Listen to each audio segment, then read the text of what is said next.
Remembrance Day is around the corner, and starting Saturday, Ontario will begin marking Remembrance Week. Bill 55. Do we agree? Carried. Third reading of the bill, quasi-elector probate the law. The province passed the Remembrance Week Act today to officially commemorate the First World War from November 5th until the 11th. The idea behind it is to show respect to war veterans during the 7 days ahead of Remembrance Day.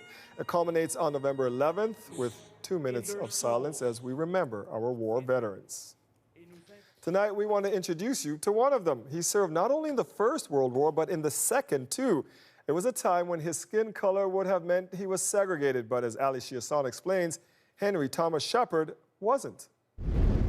What he's been able to accomplish is amazing. In the military binder. For 2 years, Kathy Brooks has been painstakingly articling the history of her grandfather, collecting artifacts and photos that paint the picture of a most proud soldier. Being from a black family and, being the fire chief in those times, and also his military career. I do know in World War I that he was injured, he was shot. Which prevented him from fighting overseas in World War II, so he trained Canada's troops out of Newmarket. His father and his grandmother came through the Underground Railway. I did ask Grandma that, was it difficult with him being black in a very white area, and she said no, he was so well liked, Kathy. The story, like how, his family came up from slavery and he did so well here in Georgetown.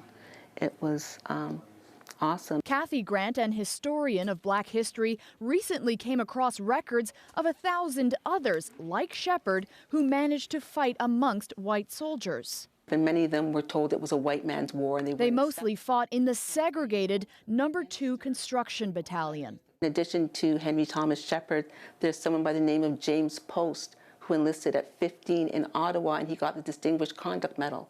So, those types of stories are not known. Grant is taking some of these heirlooms and pictures up to Ottawa, where Henry Thomas Shepard will be commemorated in a Black veterans exhibit at the Canadian War Museum. It's a passion project for her, too. Before my dad passed away, he said, make sure that you get Canada to recognize the contribution of its Black soldiers. What do you hope that people, visiting the War Museum get out of seeing the exhibit?